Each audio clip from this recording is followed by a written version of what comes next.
Hello, welcome back to Math 7 with Mr. Passing. Today we are continuing our unit on statistics. We'll be talking about constructing graphs, and we're going to talk about a few different types of graphs when we would use them. So first, let's give ourselves a quick list of some of the different types of graphs. We've got bar charts, we've got pie charts, we've got line graphs. Oh, and I'm going to need to make that smaller. So let me go ahead and change the size of that text. We're going to talk about stem and leaf graphs.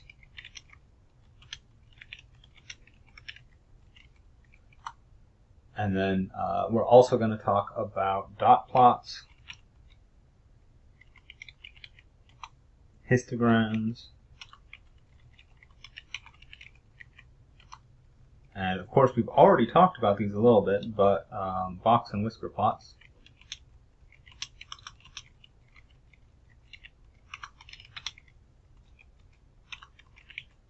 Alright, so those are just some of the types that we're going to use, and we're going to talk about sort of when we use them, how we use them, and what's going on.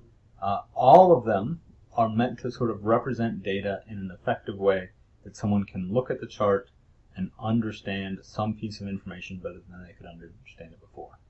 Oh, and in fact, I should not skip another one that actually we're not going to deal a whole lot with this year, but you're going to deal with a whole lot next year, and those are scatter plots.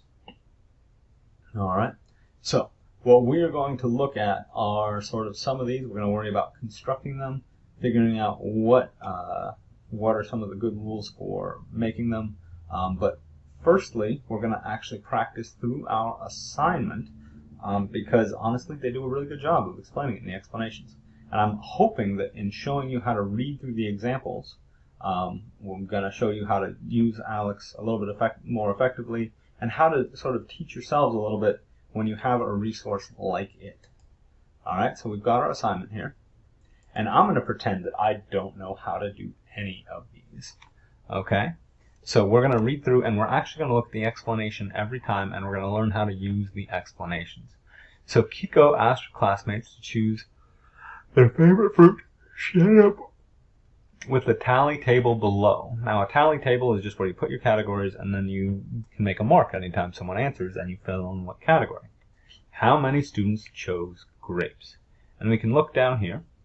Now I'm going to go ahead and pull up the example, and we say, well, each time a student chooses a color, Lamar adds a tally mark next to it, right? So we can just count the number of marks. And they did this cool trick where every fifth one they put one sideways, so we know that this is a group of 5. So whenever we have these, we can count up by groups of 5. So we look here, that's 5, 10, 15. So 15 students chose grapes. Excellent.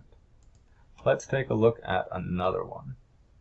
Alright, so we are often interested in breaking things into different size groups. Notice each one of these groups, this is 1 to 5, 6 to 10, 11 to 15, 16 to 20. Every one of these is 5 groups wide. Okay, so let's see, how many numbers are there from 1 to 5? Oh, I'm getting ahead of myself. I should actually read the problem first. 10 cyclists were each asked the distance in miles they biked last week. Their responses are given below. Complete the grouped frequency distribution for the data. All right. In the distribution, the frequency of a class is the number of distances in that class. We are using a class width of 5. So you notice each one of these has 5 numbers in it, 1 through 5, 6 through 10. So our width is 5. Let's look at our example. Here are the hottest temperatures recorded in degrees Fahrenheit through the 7 cities. And we look, and from 101 to 106, we record there are 2 numbers. Okay, and then if we looked at for 107 to 112, Let me grab my drawing tool. So there, grab the drawing tool, 107 and 112. Whereas from 113 to 118, we've got that is not near bright enough. We've got 1, 2, 3. So we should have 2, 2, 3. 2, 2, 3. Now, in this one, it is super handy to cross out numbers that you've already used, or, like we're doing here, choose a color. Now, I'm going to choose the little box tool. So we've got a 3, a 3, and those are the only ones that are 1 to 5. So that's 2. Let's pick a different color. We've got a 10, a 6, a 7, an 8. Those are the only numbers, 6 to 10. I just look at my remaining numbers. You'll notice that I can ignore all the numbers that I've boxed because they're already in a group. 11 to 15. 11 to 15. Alright, so we've got 12 and 13. So we should have 2 there. And our last group should also be 2. Now it's pretty easy to miscount and to sort of forget what numbers. So doing some sort of method of crossing out, measuring it up, even just writing it on a piece of paper and crossing out the ones you've already used, super handy. Alright? So I would definitely think about doing that to convert from this type of table, which is our raw data, to this slightly more processed form. We have less information here, but we're going to be able to sort of see more patterns here. Okay?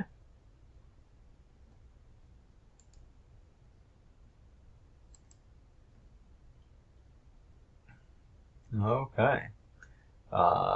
This morning, 24 patients visited each office. Each person saw one of the 5 doctors. So again, we're going to break a frequency table. We're going to look for how many F's there are. So 1, 2, 3, 4, 5. And I don't see any more F's. So there are 5 of those. Let's switch colors. And now we're looking for all of the, where's my rectangle? All of the M's. So there's 1, 2, 3, 4, 5 M's. Let's look at the P's. Let's look at the P's. Alright. That's a good color. There's 1, 2, 3, 4. 4 P's. Okay. Then we are going to look at the T's.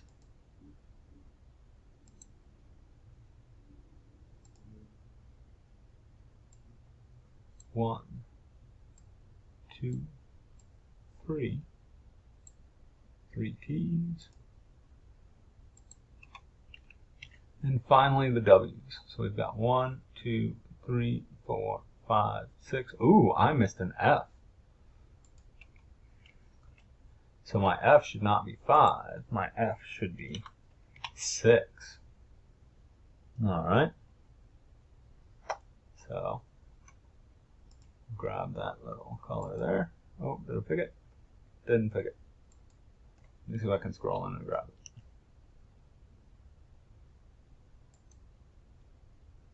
Nope, not letting me pick it.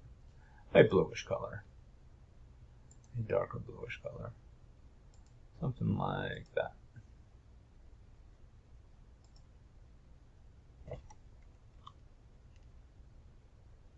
There we are. So missed that F before.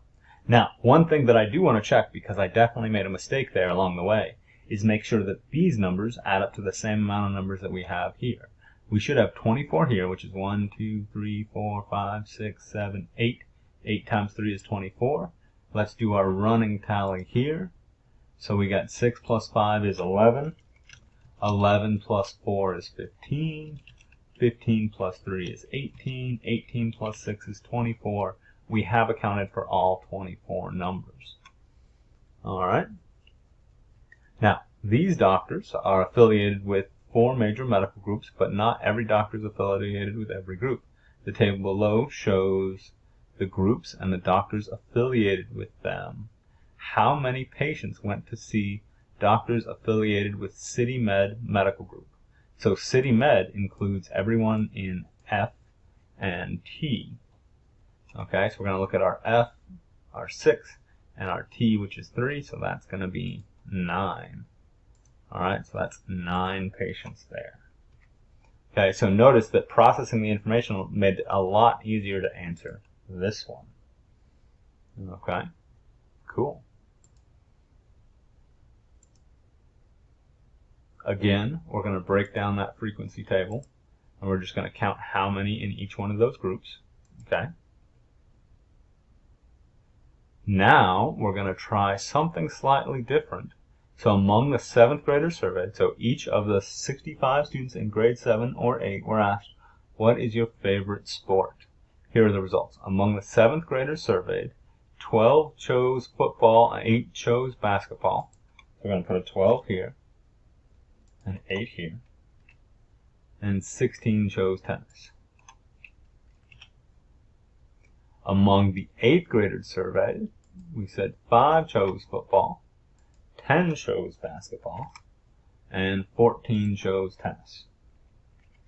Now, you'll notice that if we add up these, we'd find out how many people chose football overall. If we add up these, we'd know how many 7th graders were in the poll. If we add up these, we'd know how many 8th graders were in the poll. So we can also break down lots of different information from this table here. Okay, and you'll do a lot more stuff with tables like this next year. This year, we're only constructing them.